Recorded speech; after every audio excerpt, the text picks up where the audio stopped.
Bonjour à tous, aujourd'hui on va parler réseau et on va parler d'un petit produit que vous connaissez déjà, donc peut-être vous le découvrez, peut-être vous le redécouvrez.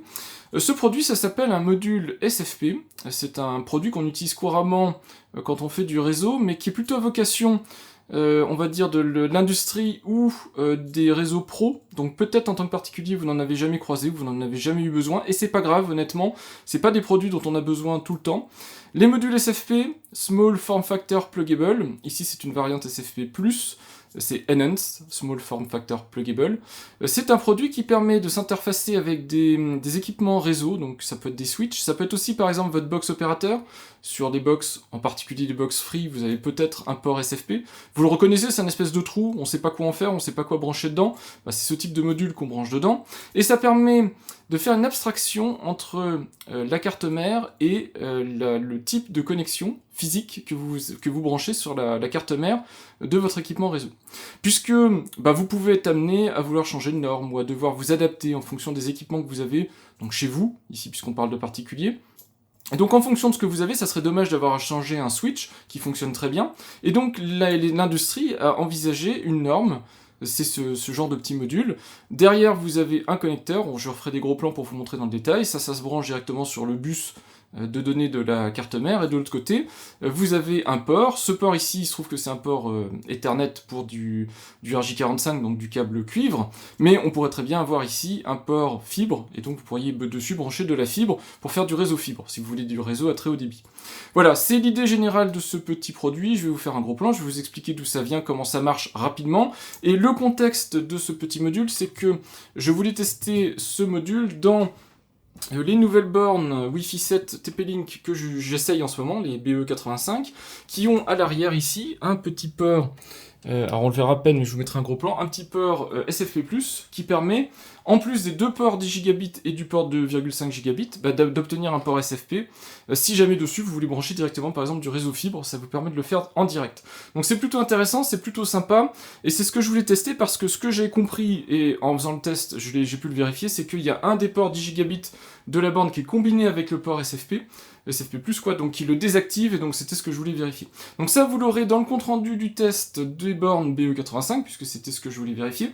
Et puis vous avez plein d'autres sujets autour du réseau sur ma chaîne, donc si vous êtes intéressé, je vous avais montré en particulier comment on passe sur du réseau multi-gigabit Ethernet, donc du 2,5 gigabit ou du 10 gigabit Ethernet si ça vous intéresse, et je vous ai aussi montré récemment comment on met à jour son réseau Wi-Fi avec la carte M2 qui se trouve dans votre ordinateur portable si vous voulez le remettre à jour pour avoir des réseaux Wi-Fi un peu plus rapides si évidemment dans votre environnement vous avez des bornes qui vous permettent ce type de débit.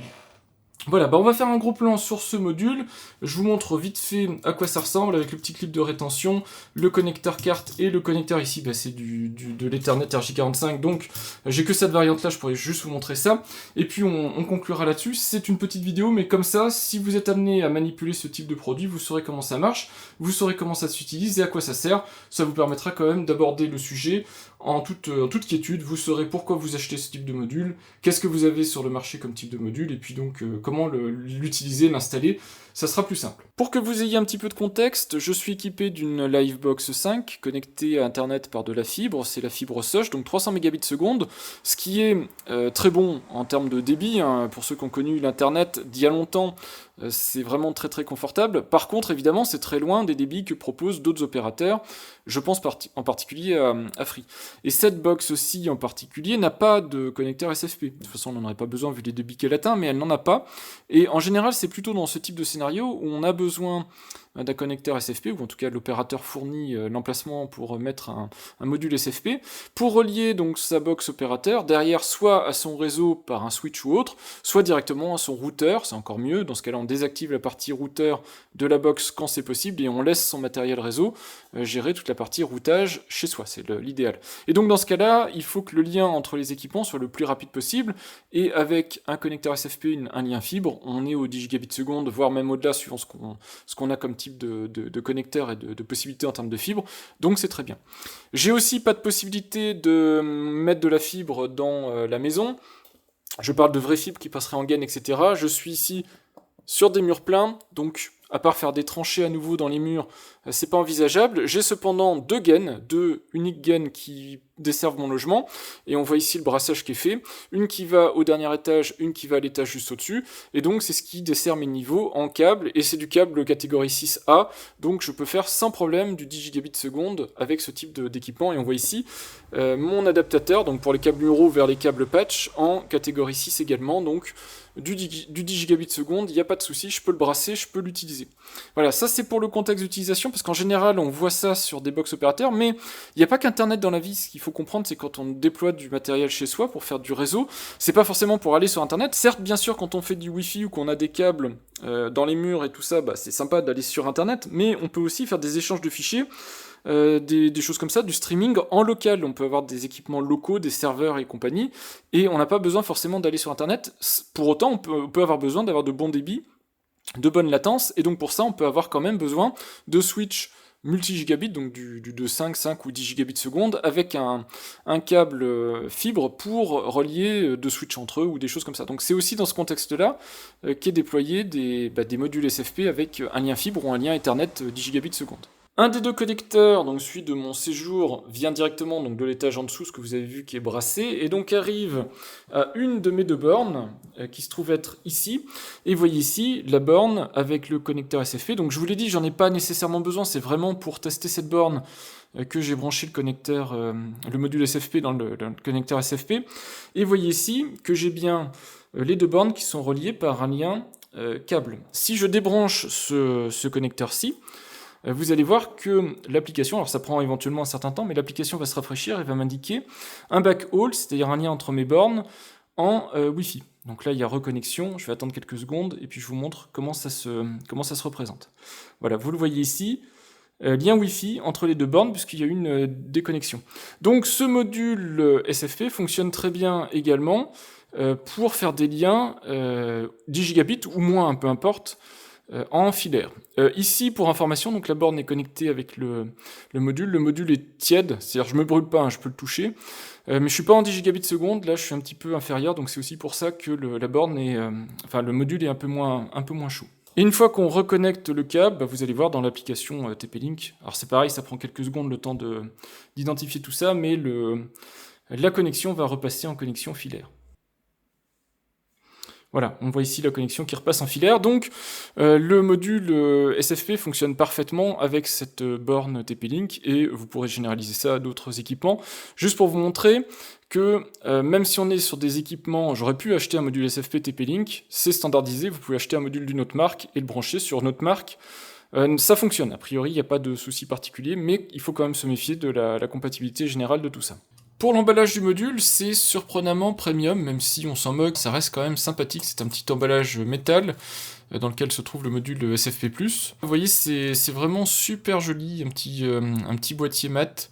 Je sais pas si ça sert à grand chose, je sais pas si c'est un produit qui est amené à être transporté, mais c'est super sympa d'avoir un produit comme ça dans un boîtier assez prestigieux.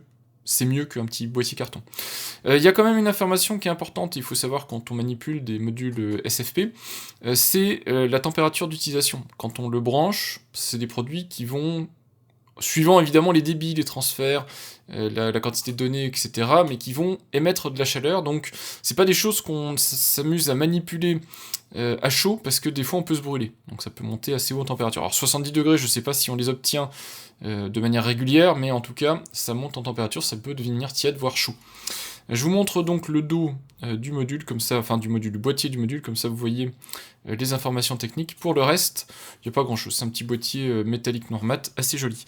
Et normalement c'est un petit boîtier coulissant, donc si ici, vous voyez ici la petite encoche là d'ailleurs, donc si ici je pousse et je tire par là, normalement ça doit s'ouvrir.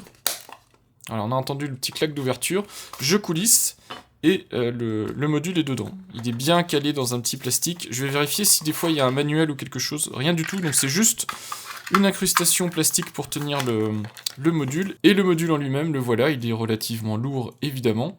Il y a du cuivre et tout dedans, hein, donc c'est quelque chose qui pèse. Ça c'est la partie donc, qui va s'intégrer dans le port SFP+. On a les spécifications là, on a le connecteur ici. Et de l'autre côté, moi j'ai choisi une version, donc c'est le module avec port RJ45 Ethernet, donc qui monte jusqu'à 10 gigabits Ethernet sur 30 mètres. On peut aller bien sûr un peu au-delà, mais c'est les spécifications standards pour ce type de module, si on veut pas avoir de soucis de perte de données. Des petites choses à savoir aussi sur ce type de module, donc on a ici le petit clip de rétention pour le faire ressortir ensuite quand on l'a installé. Dedans également, chose intéressante, le chipset c'est un Marvell 88X3310. Donc c'est pas un chipset Ethernet de type Intel et compagnie. Hein. Ça fonctionne très bien, il n'y a pas de souci. C'est juste qu'il faut faire attention aux compatibilités, mais c'est vrai avec tous ces produits-là. C'est pas parce qu'on achète ça que ça va être plug and play, que ça se branche dans tous les switches, dans toutes les, je sais pas, les routeurs, les choses comme ça, où vous voudriez brancher ça. Donc il faut se renseigner un tout petit peu avant, parce que des fois, on a des surprises en termes de compatibilité. Celui-là est probablement un de ceux qui doit poser le moins de problèmes de compatibilité. Mais bon, c'est à savoir, c'est à vérifier, si on veut pas avoir d'ennuis. Je vous ai aussi ramené, alors c'est du grand public, hein, mais c'est une borne TP-Link BE85 avec ici son port SFP, qui est derrière un petit capuchon caoutchouc. Et vous voyez, c'est un espèce de port qui ressemble à un port RJ45 sur la forme, mais qui est beaucoup plus gros et qui vient accueillir le module. On a en bas ici la petite encoche qui est l'encoche de rétention, et au fond, alors on le verra pas parce que c'est très compliqué à éclairer, mais au fond vous avez le connecteur SFP qui est normalisé, hein, donc sur lequel vous pouvez acheter des modules de différentes marques. Alors a priori ça fonctionne, faut quand même se méfier. Quoi qu'il arrive, il faut quand même s'assurer de la compatibilité des modules. Il arrive que des modules ne soient pas compatibles avec certains équipements. Donc il y a certains équipementiers qui sortent des modules SFP qui ne marchent pas sur tous les équipements réseau du marché, même en respectant les normes, etc. Parce que dedans, il y a quand même pas mal d'électronique, il y a des circuits imprimés, des contrôleurs réseau, des choses comme ça, et parfois, il y a des incompatibilités. Donc c'est intéressant aussi de se renseigner sur la compatibilité, c'est un des points sur lesquels il faut veiller. Donc en général, si vous avez un opérateur grand public, du genre par exemple une box, genre une Freebox, votre opérateur, donc Free dans le cadre d'une Freebox, va vous proposer un module SFP compatible avec sa Freebox, pour pas que vous ayez à avoir des soucis. Mais vous pouvez acheter le vôtre, et il faut juste se méfier, tous les modules ne sont pas toujours compatibles avec toutes les cartes mères, donc tous les connecteurs SFP. Mécaniquement, il n'y a pas de souci, mais des fois, il y a des petits couacs. Ça peut être des couacs de débit, ou ça peut être carrément le module qui ne fonctionne pas avec le produit. Donc ça c'est le premier point. Ce dont je voulais vous parler aussi, c'est le principe du SFP. Donc vous avez ici le connecteur mâle SFP, donc le connecteur qui se trouve sur le module. Donc vous avez évidemment l'équivalent dans le port SFP en femelle. Et ce connecteur, c'est un connecteur 20 broches. Donc c'est un connecteur qui a des capacités particulières. Je ne vais pas rentrer dans le détail, c'est pas super important. Ce qu'il faut comprendre, c'est que, un peu comme dans l'USB, un peu comme dans différentes normes, c'est un protocole qui sert à du transfert, mais c'est aussi un connecteur qui vient s'enficher sur une partie carte mère, donc qui vient s'interfacer avec un bus de données de l'équipement réseau. Donc c'est un connecteur assez particulier, et en fait il faut bien comprendre que ce qui arrive ici ne ressort pas ici. Entre les deux, ici, on a un tas d'électronique, circuits imprimés et compagnie, dont le but c'est justement d'interpréter le signal réseau dans les deux sens, hein, puisque ça peut entrer ou sortir un signal réseau, d'interpréter ce signal, éventuellement de fournir de la puissance, etc. pour que ce signal existe. Donc suivant si c'est de la fibre, un signal lumineux, un câble cuivre, c'est un signal électrique, donc d'émettre cette puissance et tout ça. Donc vous avez évidemment dans ce connecteur une alimentation et des bus de données. Le connecteur reçoit les données à transmettre, avec un tas de protocoles mis autour de tout ça pour l'acquittement des données, la vérification anti-erreur, les choses comme ça. Et c'est la puce qui est dedans qui fait tout le travail nécessaire pour convertir les données dans le signal de sortie. Donc ici, j'ai du réseau Ethernet cuivre RJ45, donc c'est ce type de signal qui va être émis. Donc ça fait tout ça, ce petit module, et du coup, ça veut dire que si vous avez des ports SFP sur un appareil, plusieurs ports SFP sur un switch par exemple, vous pouvez très bien décider de mettre un module cuivre et un module optique, si c'est ce qui vous intéresse et si c'est ce dont vous avez besoin, c'est modulaire, plutôt qu'avoir comme ici, vous voyez, des connecteurs qui sont en place et forcément de l'Ethernet cuivre, vous avez plus de choix, plus de souplesse, plus de flexibilité sur la manière d'utiliser votre produit. Alors l'autre truc aussi qu'il faut voir, c'est que sur le dessous de ce module, ce qu'on voit là, et le devant. Alors ça peut changer en fonction des marques, hein, c'est un petit peu normalisé, mais il y a quand même sur cette partie-là une certaine souplesse d'implémentation. C'est un clip de rétention. Donc le module s'en fiche dans le port SFP qui est là, mais il faut bien pouvoir le sortir, et si à chaque fois qu'on tire sur le câble, le module sort avec, c'est pas le but de l'opération. Et donc vous avez ici un clip de rétention. Par défaut, donc quand vous le mettez, le connecteur est enfiché dans le produit, et vous actionnez le petit levier, donc vous avez ici le levier qui s'actionne, et vous allez voir ici mécaniquement, alors ça se voit à peine parce que le mouvement est très léger, mais vous allez voir donc cette surface-ci et le petit crochet qui est derrière qui bouge. Voilà, et ça c'est la partie libération de votre module SFP. Donc vous avez normalement, toujours en façade, un petit module de libération, un petit crochet de libération qui vous permet de récupérer donc votre module SFP. Voilà, de l'autre côté ici, moi j'ai la version, donc je vous l'ai dit, Ethernet, donc avec un connecteur classique que vous pouvez manipuler, connecteur fil cuivre. Je vous mettrai ici quelques exemples de modules SFP que vous puissiez comparer.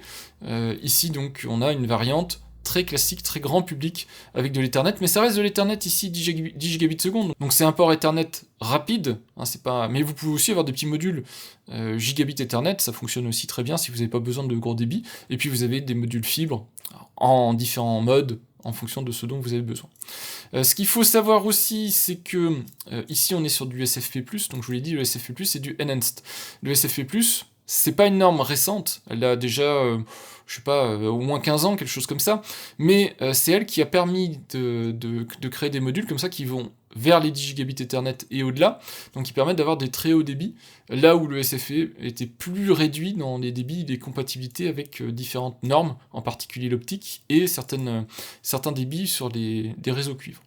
Donc c'est pour ça aussi qu'il y a du SFP+, mais il y a une compatibilité SFP-SFP+, un port SFP+, dans la majorité des cas, donc quand je parle de port, je parle bien de ça. Un port SFP+, accueillera des modules SFP ou SFP+.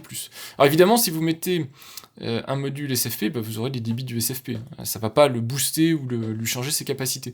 Mais vous aurez normalement la possibilité, dans un port SFP+, qui est plus récent, on va dire, qu'un port SFP, la possibilité de brancher des modules des deux générations. Par contre, attention, la compatibilité n'est pas nécessairement assurée dans les deux sens, enfin dans l'autre sens en tout cas, c'est-à-dire si vous prenez ce module-là, ce module SFP+, et que vous le mettez dans un port SFP, il y a de fortes chances que ça ne marche pas, parce que le port SFP et la carte mère qui est derrière ont été conçus pour des débits qui sont souvent inférieurs au giga, et donc, normalement, il n'y aura pas de compatibilité possible.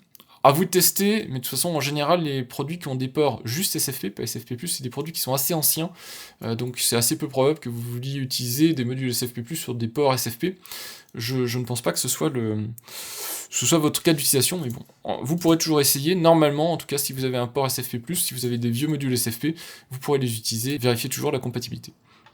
Donc j'enlève le petit manchon ici pour la partie SFP, et puis je vais enficher en fait le connecteur dedans. Donc je vous montre juste, faites bien attention au sens, mais on le voit bien, vous avez ici la petite encoche avec, je vous ai dit, la petite libération, donc c'est ce qui va dans ce sens-là.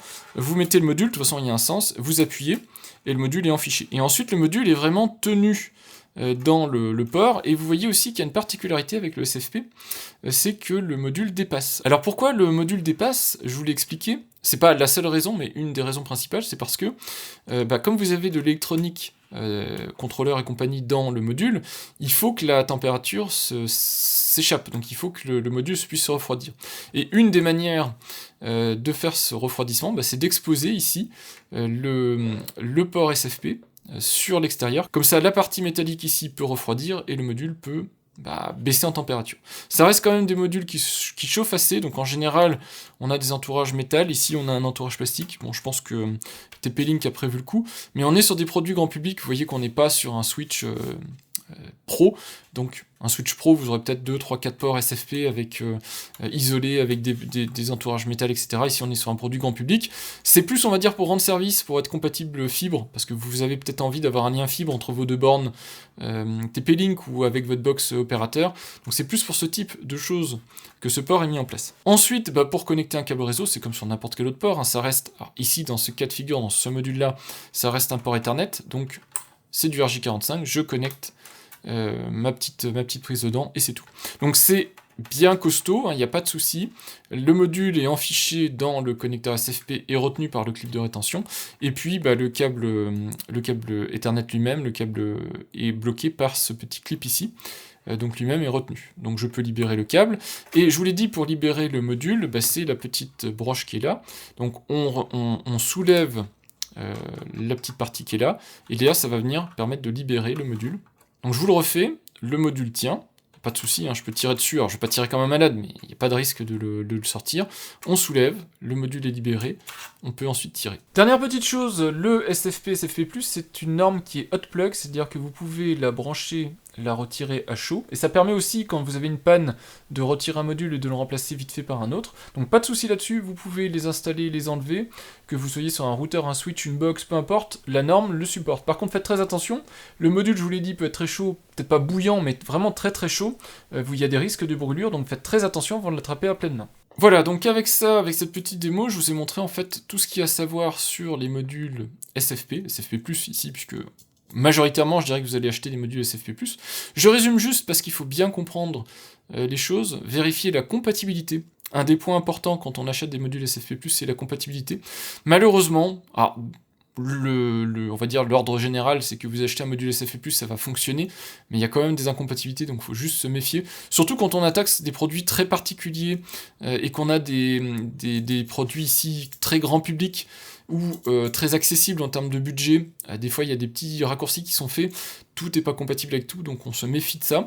L'autre point à faire très attention, c'est la température que peut atteindre cet embout. C'est pas une blague, quand on dit 70 degrés, alors je sais pas, j'ai pas une caméra thermique pour le vérifier, je sais pas si on atteint les 70 degrés, on le fait pas évidemment sur un câble un peu au repos, ou qui a un débit de fond, on va dire, mais ça chauffe même quand on n'a rien qui est enfiché dedans, ça chauffe beaucoup quand on commence à avoir des forts débits, et ça peut vraiment chauffer fort, donc quand on vous dit faites attention quand vous tenez cette partie-ci ou quand vous la touchez, c'est pas une blague, faites vraiment attention, ça peut vraiment être chaud, vous risquez quand même de vous brûler si vous y prenez mal, donc faites quand même attention quand vous manipulez ce type de module. Et l'autre chose à faire attention, mais là c'est plus quand on va aller l'acheter, je vais vous montrer sur la page Amazon, c'est le prix. Ces petits modules peuvent coûter à eux seuls le prix d'un petit switch, d'un petit routeur très bas de gamme, d'un petit équipement réseau très bas de gamme. C'est pas des produits qui à l'origine ont été conçus pour être abordables financièrement. C'est des produits réseau faits par l'industrie, faits pour des professionnels. Donc c'est des produits qui ont été conçus pour être robustes, pour être fiables, pour remplir un cahier des charges assez strict en termes d'usage. Et c'est pas des produits qui ont été faits pour être accessible financièrement. Alors, il existe évidemment une gamme, on va dire, de prix dans ces petits modules, mais quoi qu'il arrive, ça reste quand même relativement cher, surtout quand on doit s'équiper d'un, 2, 3 modules sur un switch un petit peu pro. Tout de suite, ça commence à faire gonfler l'enveloppe, donc c'est quelque chose à prendre en compte. Évidemment, je pense pas que l'intérêt principal ce soit de partir sur ce type de réseau cuivre. L'idéal c'est de faire de la fibre. Quand on a du SFP+, faire un lien fibre entre deux switches ou entre un switch et une box opérateur, des choses comme ça, c'est je pense, on va dire le plus intéressant puisque vous êtes sur les meilleurs débits et sur la meilleure fiabilité. Mais on est quand même sur du réseau 10 gigabits Ethernet dans le cas de figure de celui-là, on est sur des réseaux très fiables, on n'a pas des très grandes longueurs mais on est quand même sur du 30 mètres et plus, environ, si on a du bon câble Ethernet, on peut se faire facilement du 30 mètres. Donc, dans un environnement de particulier, même ce petit module-là, il a du sens. C'est pas non plus incohérent d'acheter un module, on va dire non fibre, pourquoi pas. Par contre, j'ai remarqué quand même que ces modules coûtent relativement cher, alors que j'imagine ils sont quand même plus accessibles à fabriquer que des modules fibres. Je sais pas, c'est peut-être faux ce que je suis en train de dire, mais c'est l'impression que j'en avais, et pourtant je trouve qu'ils coûtent quand même un petit peu cher par rapport aux capacités réelles qu'ils ont. Un petit tour d'horizon, donc des références et des produits pour que vous ayez des ordres de grandeur en termes de prix et de ce qui existe en fait sur le marché. La version que j'ai, moi, c'est la 10G SFP de 10G Tech. Il existe des variantes, donc il y a une version 80 mètres si vous avez besoin, donc qui amplifie un petit peu plus le signal sur le câble cuivre. Mais vous avez aussi une version qui est plus intéressante, je pense, en tout cas pour des installations classiques, qui est celle qui est la 10G2, qui a des compatibilités, qui a une puce différente pour le coup, qui est un petit peu moins, je crois, efficace en 10 gigabits, mais par contre, qui est capable de négocier en 1.25, 2.5, 5 et 10 gigabits. Donc voilà, ça peut être une variante qui peut vous intéresser peut-être plus que la version plus standard, on va dire, plus classique, qui fait du 10 gigabits. Et qui négocie normalement en 10 gigabits. En tout cas, moi j'ai fait un lien 10 gigabits, ça fonctionne.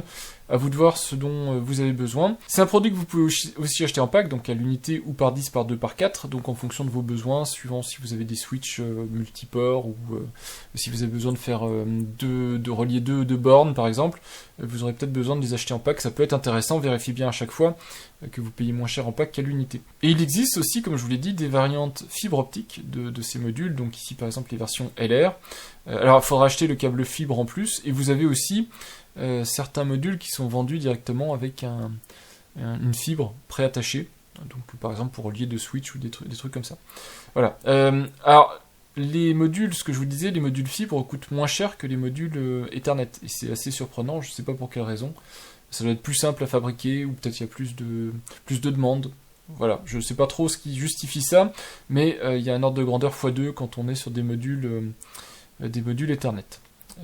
On peut monter assez haut quand on tape sur des modules qui commencent à faire de la distance en Ethernet, sachant que l'Ethernet est limité en termes de distance, donc vous ne pourrez pas non plus faire des miracles, mais du 30 ou du 80 mètres, ça suffit largement dans une maison, je pense, si vous avez du câble dans les murs. Sinon, vous pouvez partir sur de la fibre, et là, ça coûte vraiment pas cher pour la distance qui peut être parcourue. Donc ça, c'est chez la marque Digitech, ce que j'ai retenu moi, pour le module dont j'avais besoin. Mais évidemment, si on va sur Amazon, vous verrez qu'il y a plein d'autres marques. Je vous l'ai dit, attention, hein, il y a des marques, moi je les connais même pas de nom, je sais pas d'où ils sortent et je sais pas qui les fabrique. Donc attention à la compatibilité, à la qualité, tout ça. Mais vous avez des variantes, et vous voyez que par exemple, si vous voulez faire un lien fibre SFP+ en 10 gigabits, vous avez par exemple des marques qui pour 17 € vous fournit le câble fibre et les deux modules SFP à brancher. Alors après ça, est-ce qu'ils sont compatibles avec tel ou tel switch, box et compagnie? Je ne sais pas, mais vous voyez qu'on peut s'en sortir pour beaucoup moins cher si on ne tape pas sur de l'Ethernet mais de la fibre, et c'est très intéressant je pense de choisir de la fibre.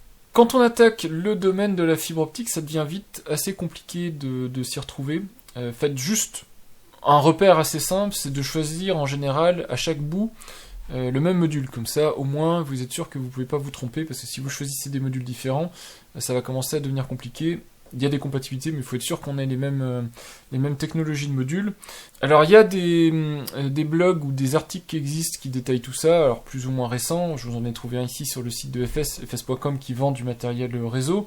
Et vous avez des exemples de transceivers, donc de modules, soit optiques, soit Ethernet, avec les descriptions, donc quand vous êtes en monomode, en multimode, avec les différentes variantes, et puis des portées, donc les distances maximales, qui peuvent être couvertes par une fibre ou un câble. Ne perdez pas de vue que quand vous tapez dans les modules monomode, multimode, peu importe, avec de la fibre et compagnie, vous êtes aussi à cheval sur des secteurs donc pro, donc de l'industrie.